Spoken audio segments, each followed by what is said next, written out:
विनय कुमार राय जी निर्दलीय चुनाव लड़ रहे हैं। यहाँ भाजपा का सिटिंग सीट रहा है। विनय कुमार राय जो एक हिंदुवादी नेता है, आखिर भारतीय जनता पार्टी के चुनाव लड़ रही है, उसके बाद भी निर्दलीय मैदान में है, आखिर क्यों? एक व्यक्ति को सीबीआई ने ढांचा टूटने के मामले में आरोपी बनाया, वह विनय कुमार राय है। तो लड़ाई में मान रहे हैं। हमारी लड़ाई यहाँ थोड़ी बहुत साधु यादव जी से है। नमस्कार, आप ग्राउंड जीरो देख रहे हैं और ग्राउंड जीरो से हम हैं मनीष ऋषि। अभी हम मौजूद हैं, गोपालगंज उपचुनाव हो रहा है और उपचुनाव में निर्दलीय प्रत्याशी के रूप में हिंदुवादी चेहरा विनय कुमार राय जी चुनाव मैदान में उतर चुके हैं। विनय कुमार राय जी हमारे साथ हैं। पहले तो जो ग्राउंड जीरो में आपका स्वागत है। जी धन्यवाद। विनय कुमार राय जी निर्दलीय प्रत्याशी हैं। हम इनसे बात करेंगे कि आखिर किस मुद्दे पर आप चुनाव लड़ रहे हैं।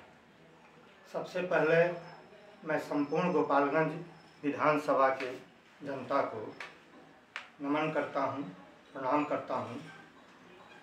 मैं विनय कुमार राय 101 गोपालगंज विधानसभा से निर्दलीय प्रत्याशी के रूप में नामांकन किया हूं और आपके सामने हूं। मैं यहां गोपालगंज में 32 वर्षों से संगठन के कार्य से जुड़ा रहा हूं और मेरा इतिहास गोपालगंज में रहा है कि 32 वर्षों में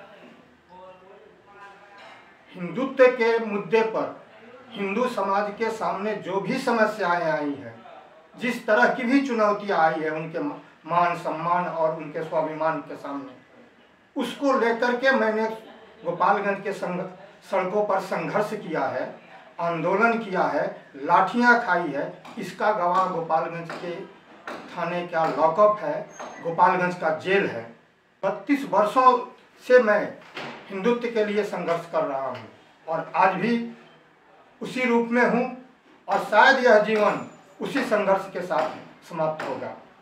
लेकिन मेरे जीते जी हिंदू समाज के सामने कोई चुनौती आए, किसी तरह का उसके सामने समस्याएं खड़ा हो, उनके मान सम्मान पर प्रश्न खड़ा हो और विनय कुमार राय खड़ा नहीं हो, उसके विरोध में आवाज़ नहीं उठाए, ये नहीं हो सकता है। और इसका गवाह है 2016 में जब यहाँ दुर्गा पूजा विसर्जन जुलूस पर हमला हुआ और उसमें स्पष्ट हुआ बाद में जब एनआईए ने गिरफ्तार किया धनु राजा को और उसने स्पष्ट किया कि उसमें प्रशासन की भी मिलीभगत थी, उस समय के वर्तमान एसपी की मिलीभगत थी और उस केस में रात को 2 बजे मेरे घर पर छापा मार करके और मेरे साथ मेरे दोनों भाइयों को उठा लिया गया। 3 महीना तक मैं गोपालगंज के जेल में रहा। किसी भी जनप्रतिनिधि ने किसी तरह का सहयोग और साथ नहीं दिया उस समय। अच्छा, भाजपा के नेताओं ने भी आपका साथ नहीं दिया? किसी तरह का साथ नहीं दिया जी। आप सभी जानते हैं कि उस समय हम लोग जब प्रथम बार गिरफ्तारी हुई, सब लोग हम लोग जेल में थे तो कोई साथ नहीं आया। जब एक भाजपा का कार्यकर्ता गिरफ्तार हुआ तो औपचारिकताएं पूरी करने के लिए भाजपा ने एक धरना का कार्यक्रम 2016 में किया था। उसके बाद 2016 में भाजपा का कोई योगदान नहीं रहा। 3 महीना तक कई लोग जेलों में बंद रहे। अपने पैसे से, अपने सामर्थ्य से लोगों ने अपना जमानत करवाया जेल से और आज भी उस केस का सामना कर रहे हैं। 4 केस उस दंगे में हम लोगों पर किया गया है। अच्छा, विनय कुमार राय जी के बारे में एक बात और कही जाती है कि जब राम जन्मभूमि का जो मामला था, उसमें जो आपको मुकदमा हुआ था कार सेवक के रूप में, उसके बारे में बताएं। राम जन्मभूमि आंदोलन जब प्रारंभ हुआ तब से लेकर के और राम जन्मभूमि मुक्त हुआ यानी ढांचा ढह गया, तब तक के आंदोलन का मैं सिपाही रहा हूं, संघर्ष में रहा हूं। और 6 दिसंबर 1992 को राम जन्मभूमि संघर्ष में जब अयोध्या में ढांचा गिर गया, उसके बाद केंद्र सरकार ने मामला सीबीआई को सुपुर्द कर दिया और सीबीआई जांच करने के बाद देश के 49 लोगों पर आरोप पत्र दाखिल किया, जिसमें बाला साहब ठाकरे से लेकर के एल के आडवाणी जी तक थे। उस समय बिहार और झारखंड एक में था और बिहार और झारखंड से एक व्यक्ति को सीबीआई ने ढांचा टूटने के मामले में आरोपी बनाया, वह विनय कुमार राय है। और महीनों में उस मामले में घायल हुआ था। फैजाबाद जेल से लेकर के Lucknow king George medical college में एडमिट रहा, महीनों जेल में रहा और आज 27 वर्षों तक उस ढांचा टूटने के केस का मैंने संघर्ष किया और 2020 में कोर्ट ने बाइज्जत बरी किया। तो राम जन्मभूमि आंदोलन का एक सिपाही मैं शुरू से लेकर के और अंत तक हूँ। वो सपना साकार हो रहा है कि अब जो हम लोगों ने उस समय देखा था और जिसके लिए कारसेवकों ने बलिदान दिया था और जिसके लिए हम लोगों ने संघर्ष किया था, आज राम जन्मभूमि पर भव्य राम का मंदिर बन रहा है। यह संपूर्ण देश देख रहा है। भाजपा मंदिर बनवा रही है। राम जन्मभूमि आंदोलन विश्व हिंदू परिषद ने शुरू किया था और विश्व हिंदू परिषद के आंदोलन में संपूर्ण संगठन और समाज सहभागी हुआ था।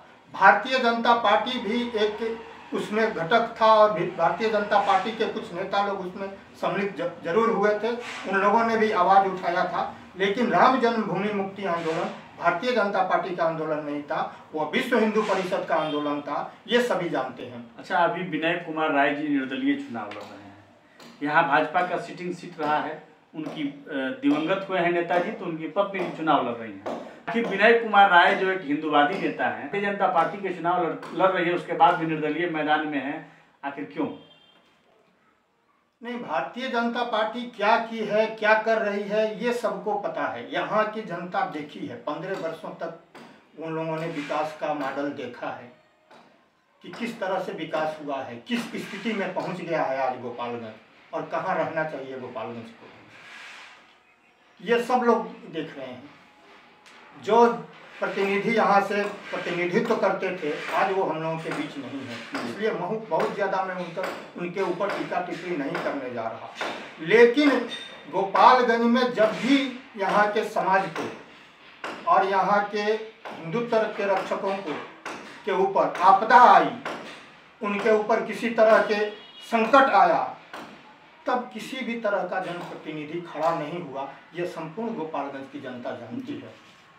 तो यह बताने की आवश्यकता नहीं है कि किस तरह से उन लोगों के नेतृत्व के समय भी गोपालगंज की जनता अपने आप को असहाय महसूस करती थी।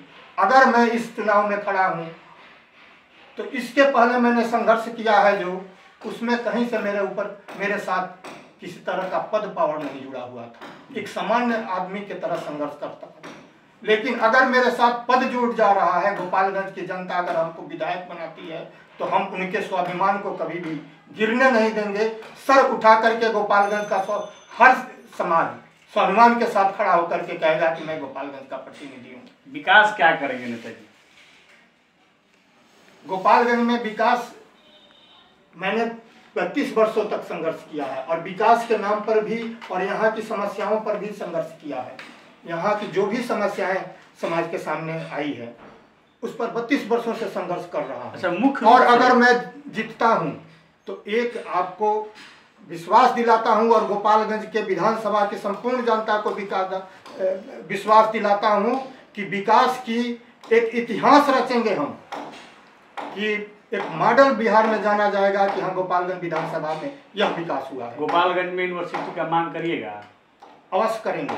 गोपालगंज में यूनिवर्सिटी होना चाहिए, मांग नहीं करेंगे। गोपालगंज में यूनिवर्सिटी होना चाहिए, गोपालगंज में व्यवस्थित स्टेडियम होना चाहिए, गोपालगंज का जिला अस्पताल व्यवस्थित होना चाहिए, जो आज नहीं है, उस स्थिति में नहीं है। यहाँ के मरीजों को रेफर किया जाता है, किसी भी तरह की घटना होती है मरीज अस्पताल में जाता है, एक ही बात लिखा जाता है, refer to Gorakhpur, refer to higher एथी में भेज दिया जाता है उनको। हाँ, गोरखपुर या पटना भेज दिया जाता है। अगर मैं यहाँ से जीतता हूँ तो इस स्थिति में गोपालगंज के अस्पताल को लाऊंगा कि यहाँ के मरीजों का इलाज यही होगा, वो रेफर नहीं होगा। अच्छा, अभी आप क्षेत्र में घूम रहे हैं, भ्रमण कर रहे हैं, तो आप किसको लड़ाई में मान रहे हैं?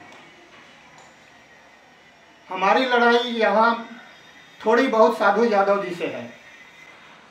साधु जी के अलावा दूसरा कोई लड़ाई में नहीं है। अच्छा, साधु जी कह रहे हैं कि गोपालगंज में जो भी विकास हुआ है, हम जब विधायक थे, यानी साधु यादव जी कह रहे हैं कि जब हम विधायक थे तभी विकास हुआ है, बाकी जो भी विधायक रहा है कोई विकास नहीं किया है। ये दावा कहाँ तक उनका सही है, कहाँ? ये तो गोपालगंज की जनता जवाब देगी। एक जनता के रूप में आप भी हैं। हाँ, तो जब वो विधायक हुआ करते थे आप एक जनता थे ना। कुछ काम उन्होंने किया है, जरूर उसको नकारा नहीं जा सकता है।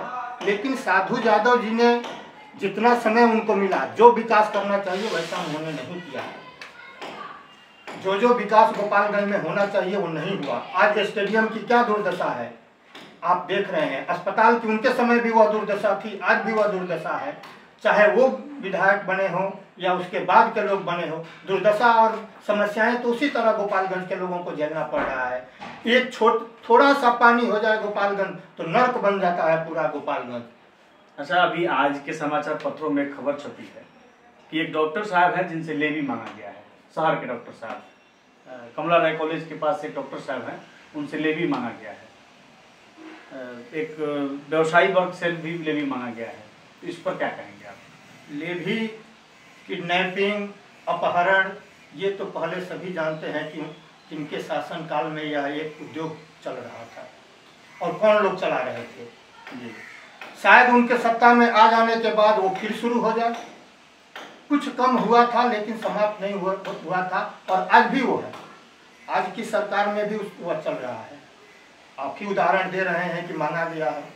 अच्छा, महागठबंधन में कुल 7 पार्टियां मिलकर महागठबंधन एक साथ की हुई है, तो महागठबंधन की स्थिति क्या रहेगी आपके लिए? महागठबंधन शुरू से ही दिग्भ्रमित है। महागठबंधन में रहने वाली पार्टी सभी का अलग अलग मत है। उनको ये है कि मैं मुस्लिम और यादव के गठजोड़ से चुनाव जीत जाऊंगा। सिर्फ वो समीकरण बैठाते हैं लोग। वो समीकरण गोपालगंज में अब नहीं बैठने वाला है।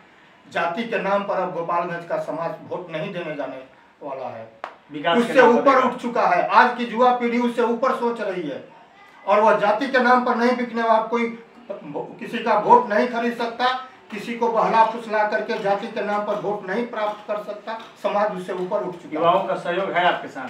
हाँ, युवाओं के प्रति कितने? पूरा सहयोग है, भरपूर सहयोग है। युवाओं के बल पर ही मैं खड़ा हूँ। जीत के प्रति कितना आश्वस्त है आप? जितना आश्वस्त गोपालगंज की जनता है। चलिए, तो ये हमारे साथ विनय कुमार राय जी थे और आप ग्राउंड जीरो देख रहे थे। धन्यवाद।